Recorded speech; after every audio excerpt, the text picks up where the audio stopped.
Hello, my name is Rick. Ciao, I'm Millie. And this is episode, I'm going to say 13 Yeah, 13. of season 3 Tre. of Yonks Ago. Ago. Woo. This is Yonks Ago coming into your ears. Now, what are yonks? They're kind of like years. Just a father and a daughter who want to know all about some people from Yonks Ago.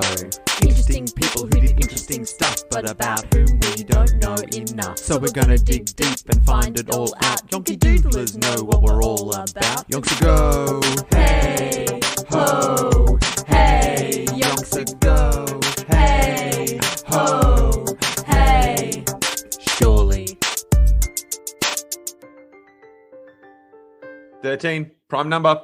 Yep, Bang. you already know because you just heard the theme song. Mate, and I definitely got it right. I always do. Yeah, I didn't like saying that intro because I had to say, I had to roll my R's 3 times. Twice. Is the number 3, is that the only one that gives you, in terms of Italian numbers, is that the only one that gives you a little bit of That's the anxiety? hardest. Yeah, it does because I don't know, something about right after the T. I can't do it. Yeah, sure. Unless I really concentrate. I can do it, I can do that, but and then making it quick, it's a quick. Yeah. A quick one. You can't luxuriate in the. And also quattro, that's hard as well because that's after the T. Same. So anything with a TR where you've got to give the R a little roll. But once you say 14 is quatordici, so that doesn't have it. That's fine. It doesn't have it. Yeah, sucked in 14. Or not sucked in, but well done 14. Yeah. 14 just wanted to be cool. Exactly. 14 wanted to be popular. Isn't 14 a good number? I mean, it's not the worst number, and it comes straight after 13, which is problematic for you. Yeah. So it's And so this was a rough episode intro for you, season 3. So there's problems. Episode 13, you're gonna have the same problem when we get to episode 30. I imagine. 33 is season 3, episode 33. I'll just make you do it. I'll just make, because sometimes we switch the Italian round. When it was episode 3, season 3, I was I'm not doing that. Yeah. So I made you do it. And true. And so maybe I'll be doing 33. Is that what you're saying? Yeah. Look out for that, Yonky Diddlers. You might be doing just through the 30s. Yeah. That's my time to shine. Yeah. Mate, I better get onto Duolingo just so I nail it. Or I could just do a Bogan accent for those. I mean, yeah. Your pick, yeah. I mean, Trenta, yeah. I feel like that might be better. Okay. Then I feel like it's more on brand, and it's given a little bit of a twist, so people have got something to look forward to in the 30s. The Bogan era. But it's still you doing it, which I think, I don't mind doing the occasional one, but now that people know why I'm doing it, Oh, okay. Before it used to be wow, Rick did it. That was unusual. And for no reason whatsoever. But now they found out your secret shame. Yeah. That you were dodging something you didn't want to do. I think now they'll feel cheated. Okay. That's fair enough. Yeah, for sure. So I think the Bogan accent through the 30s, I'm living for that. Yeah. I'm all about that. I can't wait to get to the 30s. If we get to the 30s. Mate, the way we are creeping through Donny B's career, we're going to get to the 330s. All right, pick up the pace. Let's get into it right now. Go on. Because... But maybe the podcast is going like Donny B's batting, Sometimes he works his way into the innings. Okay. You know what I mean? So maybe once we get to the 30s, it'll be real speedy. Yeah, because you figured out the wicket. Yeah. That's all we're doing. We're just figuring out the pitch. We're just making sure how the bounce is. Yeah. How the bowlers, is their swing? Is it deviating off the pitch? And once we've got the hang of it, we're gonna yeah. We're going to go the tonk. Or we'll just keep nerdling it around. Yeah, probably. Mate, as long as we make a big score, that's the main thing. Yeah, that is. Yeah. What was Donny B's highest score? 334. I already know that off the top of my head. Oh. That's a hard one to say. Yeah. So. Trey Cento. So I was it 334? Trey. Yeah. Cento. Yeah. Trenta. Trent. Wait. Well, there's a lot going on. How do you say 4? Quattro. Trenta. I don't know how to say it. Well, you've got many episodes to practice. No, Trenta Quattro. It is that. Yeah. I got confused. So, look, it would make some very good, just storytelling sense if we did get the podcast all the way to 334. It would. For this character. So, strap yourself in, Yonky Doodlers. We are. I mean, we've yet to talk about Donny B this episode, so we are on track. No, because you just did. Yeah, we've talked about it a little bit, but we haven't furthered his story. Okay. Well, how about let's start now, eh? Okay. So when we left him, it was right at the end of Country Week. He'd done consistently well without being explosive. Yeah. He'd been selected for the Country versus City team. Bit of sizzle. He's playing for Country, of course. I mean, we all know that. We thought, yeah. And he's a country boy. Everyone knows that. If we've covered anything this podcast, it's that Donny B came from the country. But he had a day off before that. Oh yeah. But did he have that day of rest? No way. Because it was his first game of cricket for his new club. Exactly. St. George. Get excited. And he was playing against Petersham. What do we got for Petersham? Petersham. Peter Shame. Yeah. What a Peter Shame. Exactly. Peter, shame on you, Peter Shame. Like pee. Like you've just peed.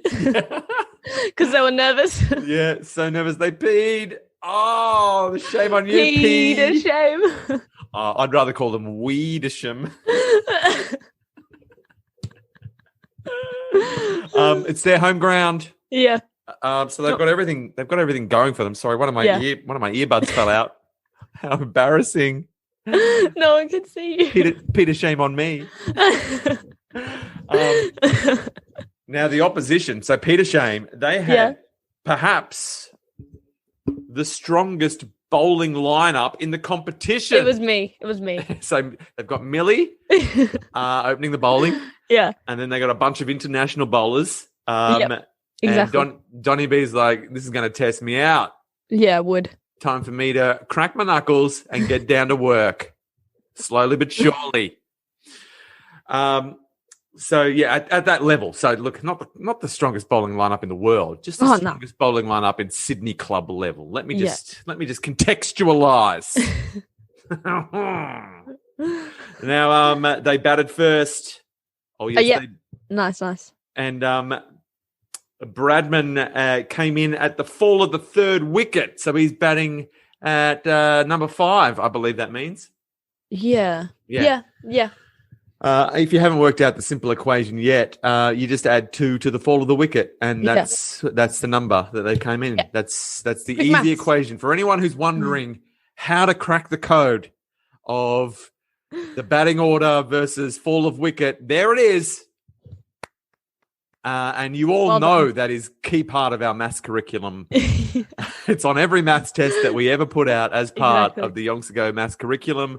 So it's like that question that if Johnny passed second place, what place is he in? Yeah. And everyone goes first. No. Yeah. But you're wrong, idiots. Yeah.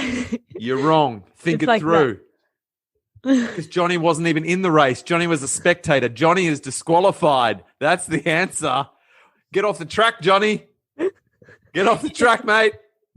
You can't just join the race halfway through when second place runs past and expect to get a medal. It's not how racing works, Johnny. That's the answer, all right? You'll never get it wrong again. Just knock my microphone over. Look. I think Johnny was one of the bowlers as well, actually. I think Johnny might have been. Now, the atmosphere of this game has, it's drawn more out of Don Bradman than Country Week had. Like the whole of Country Week to this point, he'd just been on cruise mode. Yeah. Just warming up. But this club game against Petersham, Bradman's locked into, I'm going to say Donny B for beast mode. Yeah. Yeah, we all know he loves going into B for beast mode. We do. And so he's decided to take a few more risks. He's not risky. He's not going for consistent. He's not going for that. Not this time. Peter Shame, they're getting B for beast mode, and they don't know what's going to hit them, I imagine. And so the international bowl, look, I will say that when Millie opened the bowling, he had to take it easy against Millie because no one goes beast mode against Millie. No. That's just, you're going to go out. That's how you get a golden duck, thanks. Yeah. If you go beast mode against Millie, not only do you go out, the next two batsmen are automatically out. Yeah. Without even coming out. That's not even a diamond duck. That's I don't know what that's called. That's like a uranium duck. Yeah. That's how unbelievable Millie bowls when she opens the bowling. Exactly. Whew. Don't try me. She gets a hat trick with one ball. She doesn't even need 3 balls to do it. It's the greatest trick of all. Exactly. Millie brings her own hats. Now, the name of these international bowlers, Sam Everett and Tommy Andrews. Oh, yeah. Ooh, almost a Johnny. It's a Tommy.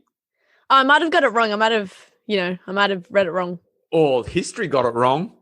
That's also true. We're just believing the history books when they say Tommy Andrews. I think we know he's Johnny Andrews. Or that's just his nickname. You know how it is. Yeah, John Tommy Andrews. Yeah, exactly. So many people called John back in the day definitely did not go by the name John. No, I reckon he went by Johnny, but someone just misheard and called him Tommy, and then it was a joke. Thomas John Andrews might have been his name. Okay. Yeah. He's son of Tommy, grandson of Tommy. And so everyone called him Johnny. Yeah. But in the history books, they just saw Thomas Andrews in the bowling lineup and they just wrote that down. And so now I'm calling him Tommy Andrews, and he, in his grave, because he's dead, he's going, everyone call me Johnny. It's Johnny. Yeah. So the thing with Donny B now, he's getting more comfortable on turf wickets. This has been the problem with his country boys, as we know. They don't transition well onto turf, but Donny B's starting to get the hang of it. Okay, nice. And so when Sam Everett and Johnny Andrews come in bowling their balls after Millie's had her demonic spell, Donny B's already quite settled. Yeah. We did say he came in after the fall of the third wicket. So I think we know what Millie did. She's 3 for none. She's 3 for none after one ball, and she's just retired. Yeah.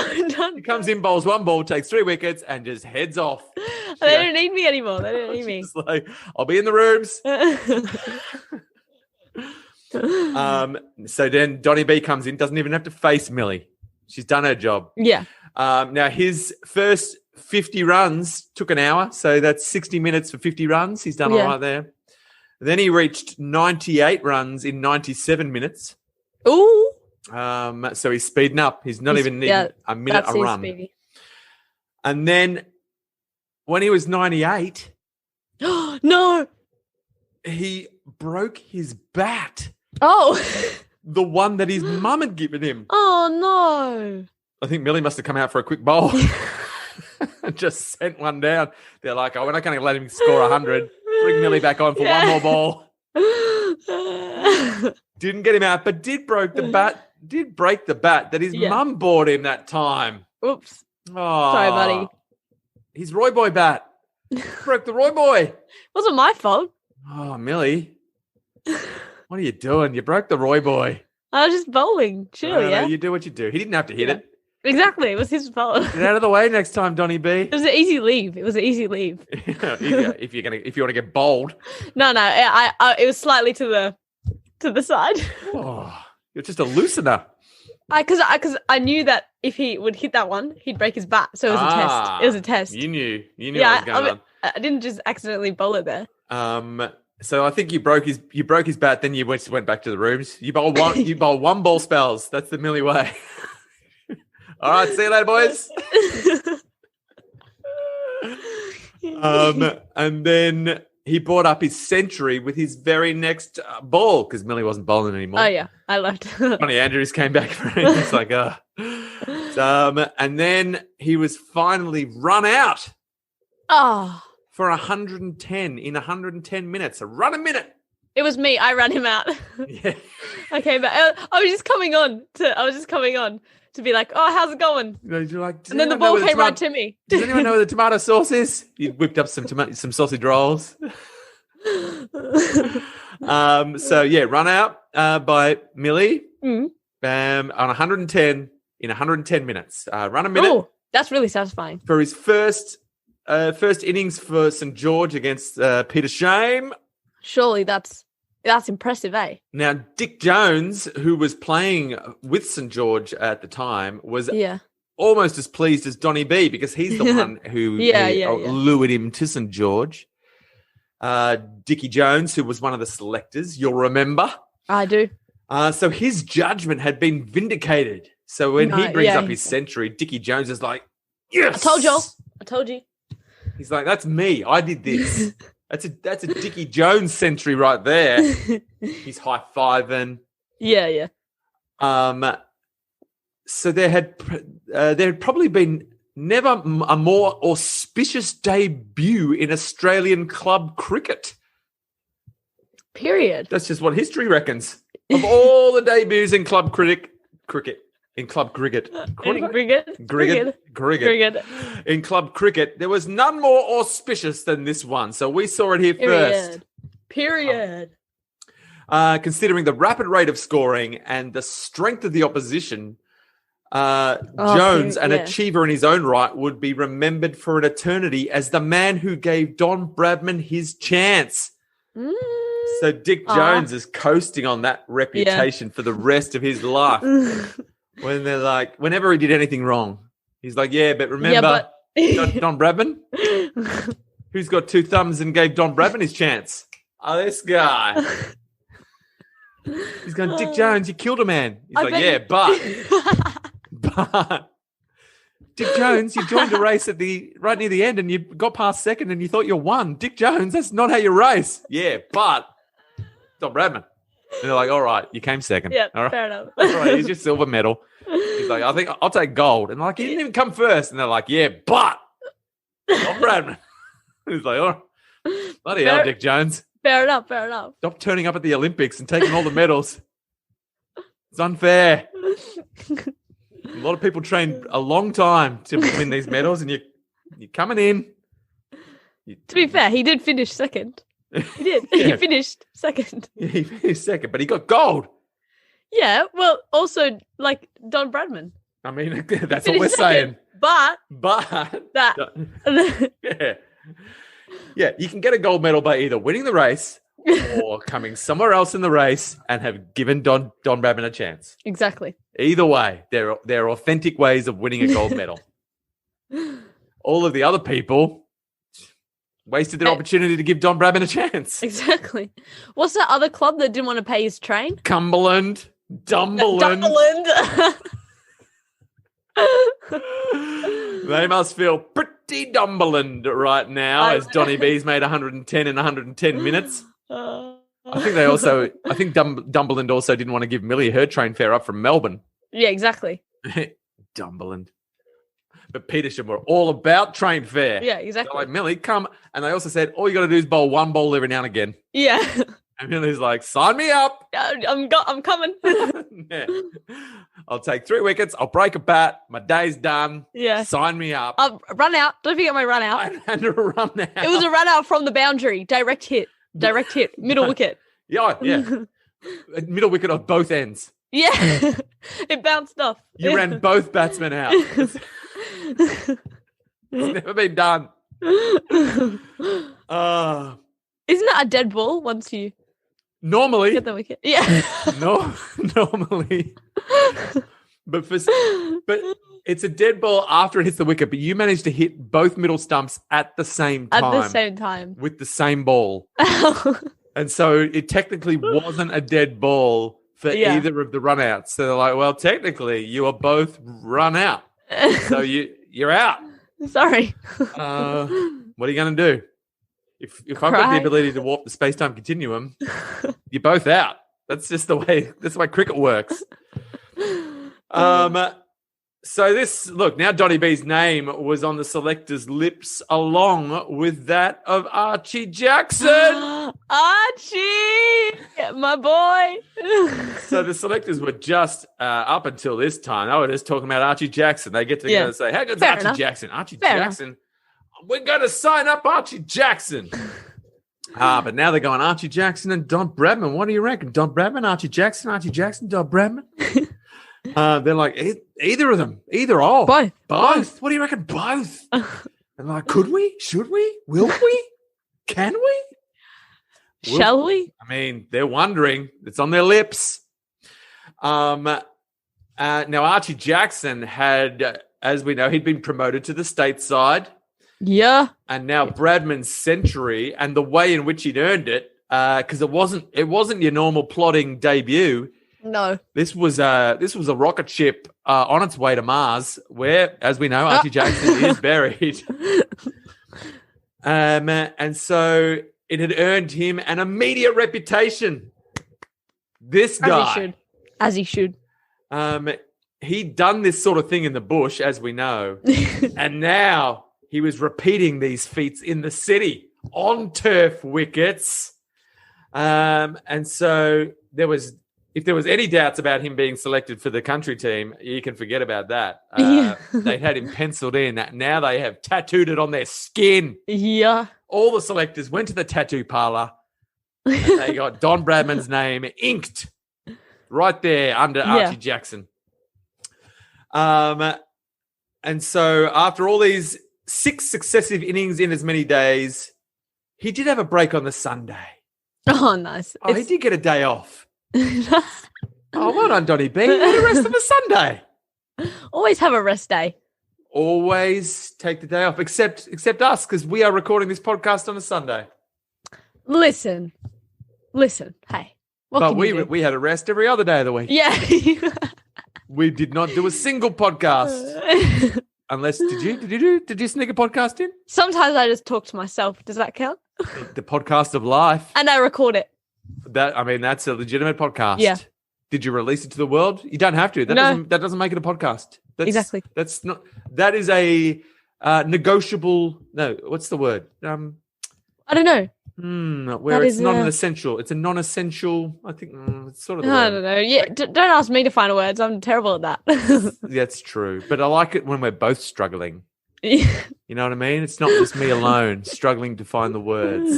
It's a combined, just miasma of struggle. Oh, miasma! I've never heard that before. It's like miasma. It's like a foggy state. It's like a soupy kind of, swampy period buzzing around your head. Okay. Miasma. Miasma. It sounds like my asthma.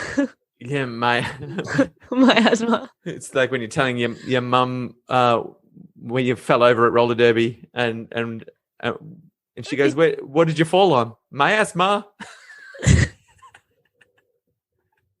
I make myself laugh. I was like, how can you fall on your asthma? That was better, but good times. Yeah.